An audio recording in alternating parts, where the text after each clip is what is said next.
নমস্কার বন্ধুরা, আমি সঙ্গীতা। আশা করি আপনারা সকলেই ভালো আছেন। আজ অক্টোবর মাসের 9 তারিখ, সময় এখন সন্ধ্যা 8টা বাজে, বৃহস্পতিবার।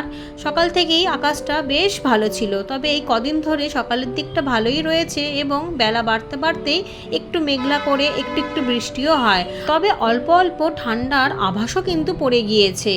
এত বৃষ্টি হলো, বর্ষাকাল ছাড়াও শরৎকালেও যে এইভাবে বৃষ্টি হতে পারে তা আমরা কিন্তু আগে কখনোই দেখিনি। তবে এই যে প্রচণ্ড বৃষ্টির দাপট গেল, তার মধ্যেও কিন্তু বাগানিরা আমরা একটুও থামেনি। সমানে চেষ্টা করেছি গাছগুলোকে রক্ষা করার, কিছু করতে পেরেছি, আবার কিছু হতাশও হয়েছি। এর মধ্যেও চারা রোপণ করেছি, ছোট চারাগুলোকে আপ্রাণভাবে বাঁচানোর চেষ্টা করেছি।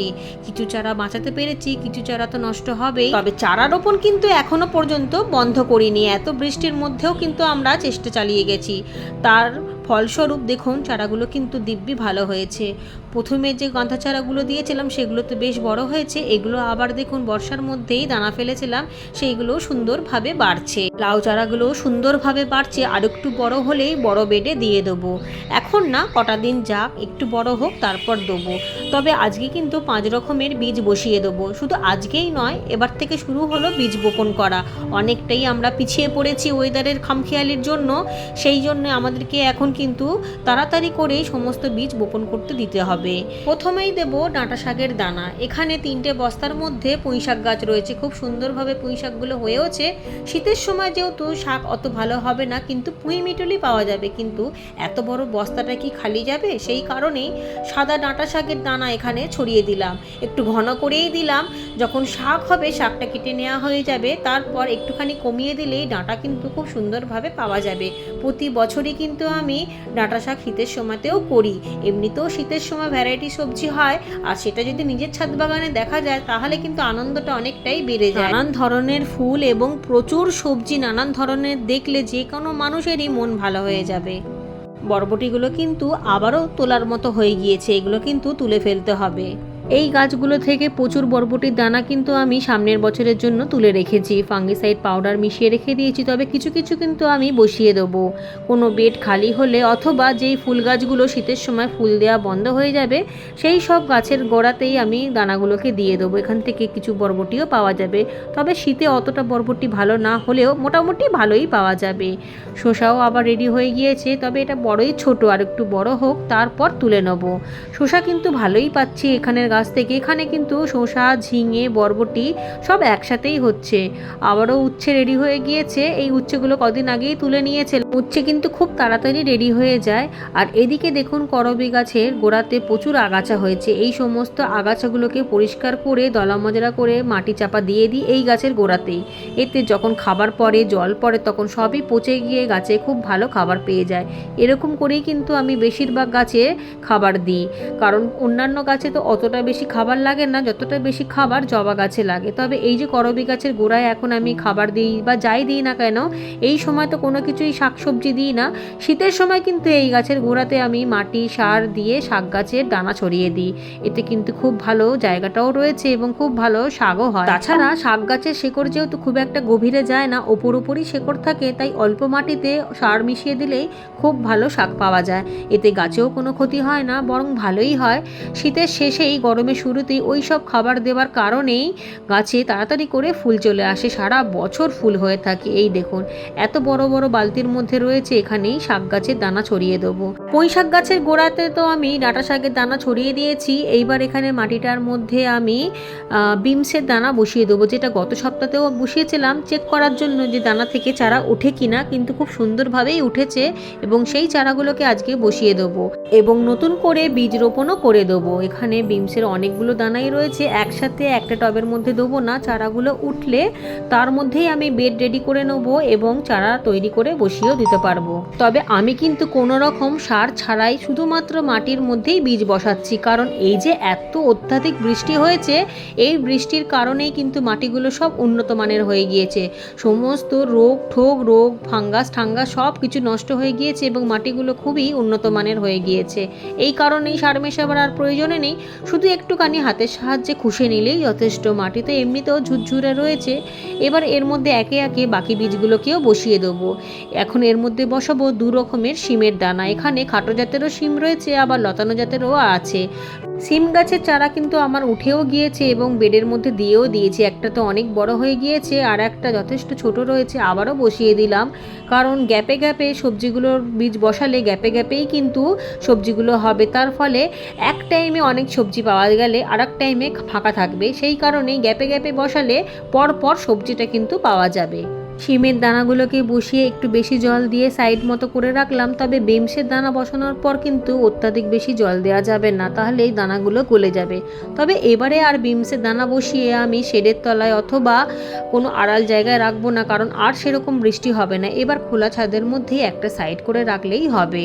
কিছু বন্ধু জিজ্ঞাসা করেছেন এই সময় লাল শাকের দানা ছড়ালে হবে কি না। নিশ্চয়ই হবে, শুধুমাত্র বর্ষাতেই হয় না। বর্ষাতে দানা থেকে চারা তো উঠে যায় কিন্তু সব নষ্ট হয়ে যায়।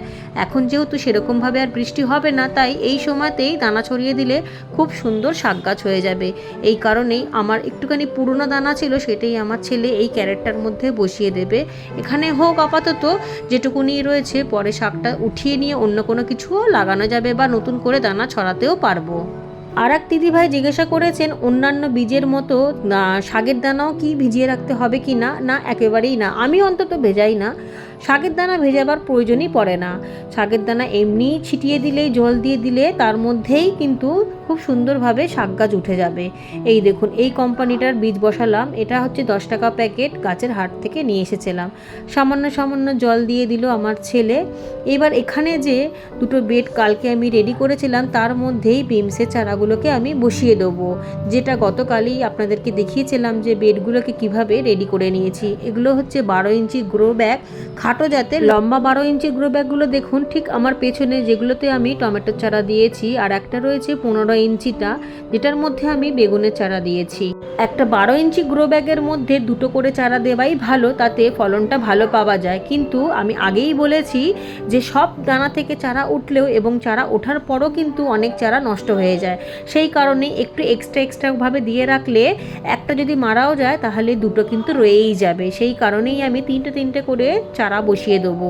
মাটিটা তো ভীষণ ঝুরঝুরে রয়েছে, আর বিমসের চারাগুলো দেখুন খুব সুন্দরভাবে শেকড়ও গজিয়ে গিয়েছে।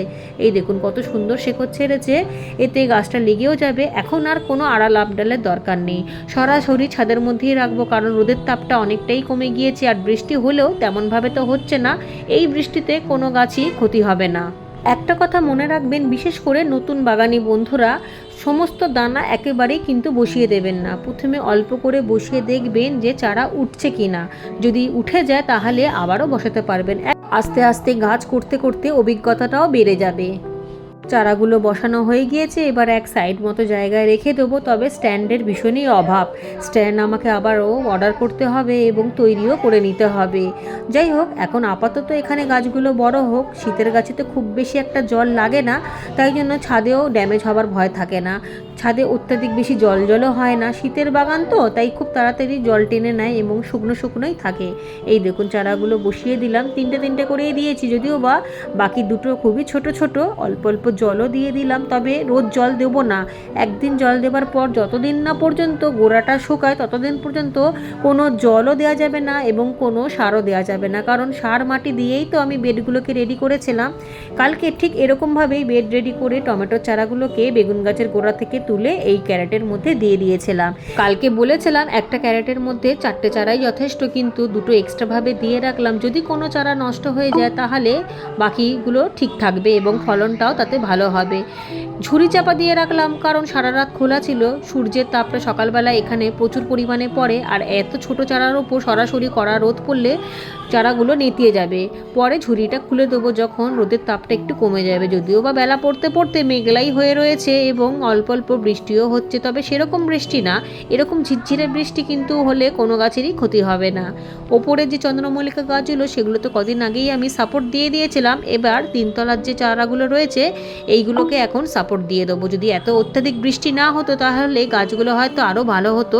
এরা যে বেঁচে রয়েছে এই বৃষ্টির মধ্যে, এটাই অনেক বড় কথা, কারণ আমরা তো কেমিক্যাল দিয়ে গাছ করি না, তাই জন্য অনেক রকমের ওষুধও আমরা ব্যবহার করি না। যা ওষুধ ব্যবহার করি সবই প্রায় জৈবতে বা ঘরোয়া ওষুধ। চন্দ্রমল্লিকাগুলো বেশ ঝোপালো হয়েছে, ছোট হলেও ঝোপালো হয়েছে। মাথাগুলোকে আবারও কেটে কেটে দেবো এবং সাপোর্ট দিয়ে দড়ি দিয়ে ভালোভাবে বেঁধে দেবো। কিন্তু গোড়ার দিকের পাতাগুলোকে সব পরিষ্কার করে দিতে হবে। গোড়ার দিকের পাতা থাকলে কিন্তু গাছগুলো ওপরের দিকে বাড়বে না এবং নিচের দিকে পাতাগুলো পচতে পচতে গাছটাও কিন্তু মিলিবাগ লেগে যাবে। এক বন্ধু জিজ্ঞাসা করেছো যে চন্দ্রমল্লিকা গাছে মিলিবাগ লেগে গিয়েছে। মিলিবাগ লেগে গেলে এই গাছে আগেই জল দিয়ে ভালোভাবে স্প্রে করে গাছটাকে ধুয়ে দাও, তারপর হলুদ ছিটিয়ে রাখো। পরের দিনকে আবারও হলুদ জল দিয়ে স্প্রে করে গাছটাকে ধুয়ে দাও বা ব্রাশের সাহায্যেও মিলিবাগগুলোকে সরিয়ে দিতে পারো। তারপর ছাই ছিটিয়ে দিও বা হলুদ গুঁড়ো ছিটিয়ে দিও। একটুখানি খাটনি হবে ঠিক কথা, কিন্তু গাছগুলো তো ভালো হবে। 3টে করে লাঠি দিয়ে ভালোভাবে সুতো দিয়ে বেঁধে গাছগুলোকে রেডি করে দিয়েছি। এবার এক সাইড মতো জায়গায় রেখে দেবো। পাতা টাতাগুলো ক্যারেটের মধ্যে দিয়ে দেবো, যে ক্যারেটে আমি খাবার তৈরি করতে দিয়েছি, মানে গাছের মাটি রেডি করতে দিয়েছি, এই ক্যারেটের মধ্যে দিয়ে রাখলাম। এর তলাতে প্রচুর কিন্তু কাঠের ভুসি এবং কাঠের ছিলকা রয়েছে, তার মধ্যে সবজির খোসাও রয়েছে, আর ঝাঁট দিয়ে নোংরা তো থাকেই। এই জায়গাতে রেখে দিলাম আর ওপর দিয়ে অল্প অল্প ফাঙ্গিসাইড দিয়ে দিলাম, কারণ যাতে মিলিবাগ এতদিন পর্যন্ত লাগেনি আর সামনেও যাতে না লাগে। কারণ ফুল আসার টাইমে যদি মিলিবাগ লেগে যায় তাহলে গাছে কিন্তু আর ভালোভাবে ফুলই হবে না এবং গাছটিও মারা যাবে। সেই জন্য ফাঙ্গিসাইড পাউডার কিন্তু আমি প্রথম থেকেই দিয়েছি। এবছরে আমার ছাদ বাগানে প্রচুর ঝিঙে হয়েছে, প্রচুর ঝিঙে পেয়েছি এবং প্রচুর ঝিঙে আবারও পড়েছে। যেগুলো ছোট ছোট সেগুলোও বেড়েছে। এক দিদিভাই জানতে চেয়েছেন যে কোথা থেকে বীজটা এনেছি। আমি শ্যামবাজার গাছের হাট থেকে এনেছি, গালি স্ট্রিট যেটা। আর এই যে 10 টাকার প্যাকেট আমি দেখিয়ে দিলাম। নিচের ছাদ বাগানের সমস্ত কাজ হয়ে গিয়েছে। এবার এই জবা গাছগুলোকে আজকে খাবার দেবো। এখানে দেশি ভ্যারাইটির এবং হাইব্রিড ভ্যারাইটি জবা গাছ রয়েছে, পুনে, ব্যাঙ্গালোর এবং অস্ট্রেলিয়ান ভ্যারাইটি। এই গাছগুলোতে গরমের শেষ থেকেই কিন্তু ফুল আসা শুরু হয়ে গিয়েছে। সারা বর্ষাকাল জুড়েই কিন্তু রোজ 1টা 2টো এবং 3টে করেও কিন্তু ফুল পাওয়া যাচ্ছে। আর ফুলের সাইজও কিন্তু যথেষ্ট ভালো। তবে জবা গাছে এত ফুলের জন্য কিন্তু অনেক খাটনিও আছে, প্রচুর খাবার লাগে। প্রতিটা সপ্তাহে খাবার দিতে হবে। খাবারের একটু ঘাটতি হলেই কিন্তু কুড়ি আসবে না, বা কুড়ি এলেও কুড়িগুলো সব ঝরে পড়ে যাবে। ফুলের সাইজও কিন্তু ততটা হবে না। এত খাবার দেওয়ার পরেই কিন্তু এত সুন্দর ফুল ফোটে। শুধুমাত্র হাইব্রিড ভ্যারাইটিতে যে এত খাবার লাগে তা না, দেশি ভ্যারাইটির জবা গাছেও কিন্তু প্রচুর খাবার লাগে। ঠিক এরকম জবা গাছ মানেই প্রচুর খাবার। জবা গাছে একটু খাবার কম হলেই ফুল আসা বন্ধ হয়ে যায়। আপনারা অনেক সময় জানতে চান যে জবা গাছে কেন ফুল আসছে না। ঠিক এই কারণেই ফুল আসে না, খাবার কিন্তু দিতেই হবে। আর জবা গাছ কিন্তু কোনো রকম কম্প্রোমাইজ করে না যে বৃষ্টি হচ্ছে বলে খাবার লাগবে না, এমনটি না। বৃষ্টি হোক বা না হোক জবা গাছে কিন্তু খাবার লাগবেই লাগবে। বৃষ্টির সময় হয়তো তরল সারটা দিতে পারবো না, কিন্তু জৈব সার সমানে আমি দিয়ে গিয়েছি। আর আমি কিন্তু এত খাবার সব সময় বাইরে থেকে জোগাড়ও করতে পারি না, তাই ঘরোয়াভাবেই তৈরি করে দিয়ে দিই।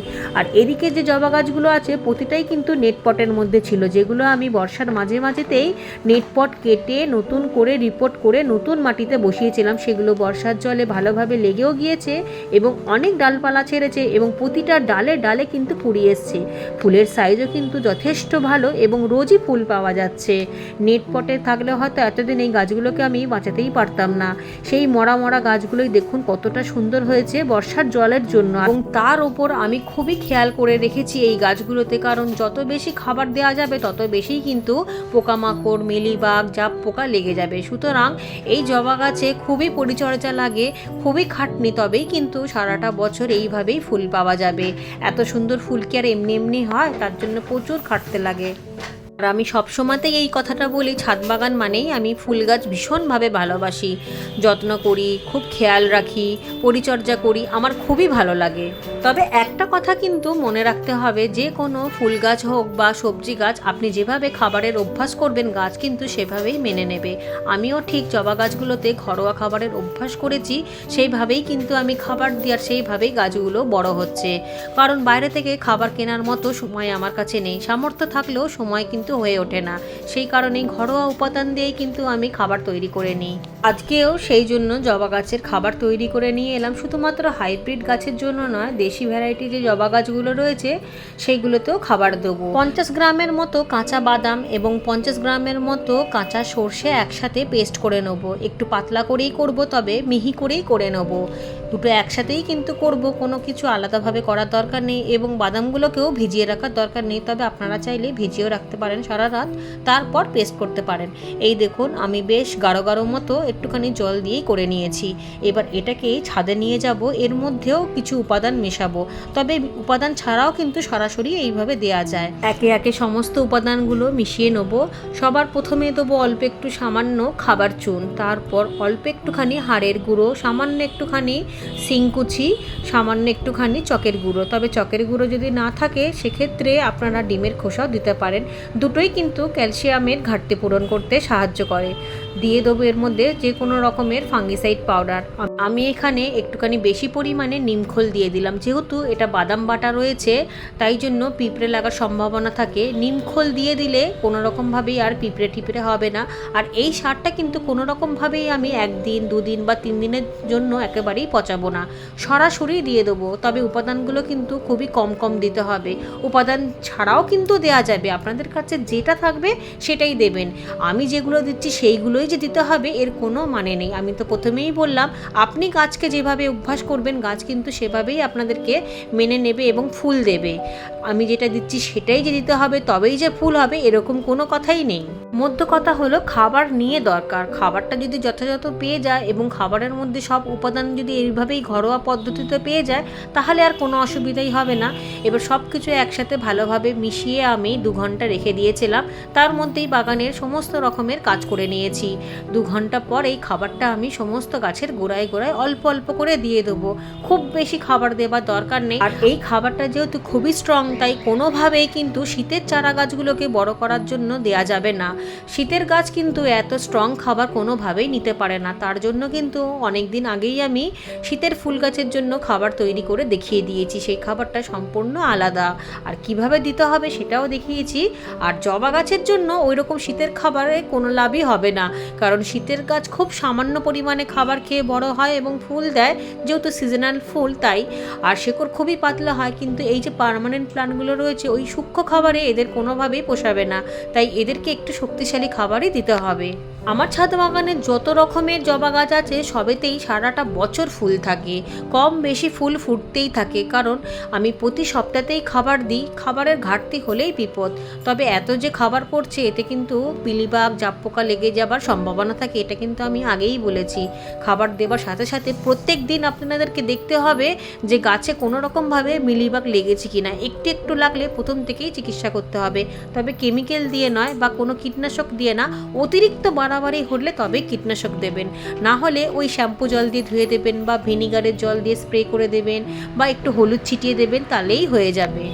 মাটি সবসময়তেই ঝুরঝুরে রাখতে হবে যে কোনো ফুল গাছের জন্য, শুধুমাত্র যে জবা গাছের জন্য তেমনটি নয়, যে কোনো ফুল গাছের গোড়ায় জল জমে গেলেই ফুল গাছটা নষ্ট হয়ে যাবে, এই দিকগুলো লক্ষ্য রাখতে হবে। আর নেট পটের গাছ তো অতি অবশ্যই আপনাদেরকে নেট পট কেটেই বসাতে হবে, যেমন আমি জবা গাছগুলোকে বসিয়েছি। ছাদে অনেক কাজ করে নিয়েছি এবং সেই কাজগুলোকে করার পর ছাদটাকে ভালোভাবে ঝাঁট দিয়ে প্রতিদিনের মতো পরিষ্কার করে নিয়েছি। মাঝে কয়েকটা দিন ব্যস্তর জন্য ছাদটা পরিষ্কার করা হয়নি, তবে এখন আর সেরকম চাপটা নেই, তাই চেষ্টা করি রোজই কাজের পর ছাদটাকে একটুখানি পরিষ্কার পরিচ্ছন্নভাবে রাখার। এদিকে সারিবদ্ধভাবে ছোট ছোট চন্দ্রমল্লিকাগুলোকে রেখে দিয়েছি। সবজি আজকে আর তুলবো না, সবজিটা কালকে বা পরশু দিনকে তুলবো। সবজি ঘরেতে অনেক রয়েছে, কিছু বাজার থেকে কেনা, কিছু আমার বাগানের। গরমের সবজি হতে হতেই শীতের সবজি গাছ কিন্তু আমাদেরকে রেডি করে নিতে হবে, আর আমি কিন্তু সেটা অনেকদিন আগেই শুরু করেছি এবং আপনাদেরকেও দেখিয়েছি যে শুরু কিন্তু করে দিতে হবে। যেরকম বীজ গলে যাওয়ার সম্ভাবনা ছিল এই এতদিনের বৃষ্টিতে, সেই সম্ভাবনাটা এখন আর নেই, তাই রোজই যা বীজ থাকবে সেটাই বসিয়ে দেবেন, তারপর যেটা থাকবে না সেটা আপনারা জোগাড় করে নেবেন। কিছু কিছু বীজ কিন্তু অনলাইন থেকেও আপনারা অর্ডার করতে পারেন, অনলাইনের বীজও কিন্তু খারাপ হয় না। গত বছর কিন্তু আমি অনলাইনের অনেক বীজই ব্যবহার করেছিলাম, বেশ ভালোই পেয়েছি। তবে বীজ বপন করার সময় জলের দিকটা কিন্তু খুব ভালোভাবে খেয়াল রাখতে হবে, অত্যাধিক বেশি কাদা কাদা করে রাখলে বীজ কিন্তু গলে যায়। আবার অনেক সময় বীজ থেকে চারা ওঠার পরেও অনেক বেশি জল দিয়ে দিলেও শীতের চারাগুলো কিন্তু নষ্ট হয়ে যায়, কারণ শীতের চারার শেকড় ভীষণই পাতলা হয়। এটা আমি অনেকবার বলেছি, অত্যাধিক বেশি জল দিলেই এই সমস্যাটা হয়। যতক্ষণ না গাছের গোড়ার মাটি সম্পূর্ণভাবে শুকাবে ততক্ষণ পর্যন্ত কিন্তু জল দেওয়া যাবে না। গরমে যেভাবে আমরা চারা তৈরি করি সেভাবে কিন্তু শীতের চারা করলে একটি চারাও বাঁচবে না। গরমের সময় তাড়াতাড়ি মাটি শুকিয়ে যায়, গাছগুলোও নেতিয়ে যায়, তাই আমাদেরকে জলের দিকটা ঠিকভাবে খেয়াল রাখতে হয়। কিন্তু শীতের চারার ক্ষেত্রে সেই সমস্যাটা হয় না। সমস্ত কাজ শেষ হয়ে গিয়েছে, কিছু কিছু গাছেও জল দিয়ে দিয়েছি, তবে শীতের গাছে নয়, পার্মানেন্ট যে প্ল্যান্টগুলো রয়েছে সেই সমস্ত গাছে অল্প অল্প করে জল দিয়েছি। মেঘলা মেঘলা করে রয়েছে, অল্প অল্প বৃষ্টিও কিন্তু হয়েছিল, তবে খুব বেশি নয়। কিছু ফুলও তোলা হয়ে গিয়েছে। এবার ভিডিওটা আমি এখানেই শেষ করলাম। আপনারা সবাই খুব ভালো থাকুন।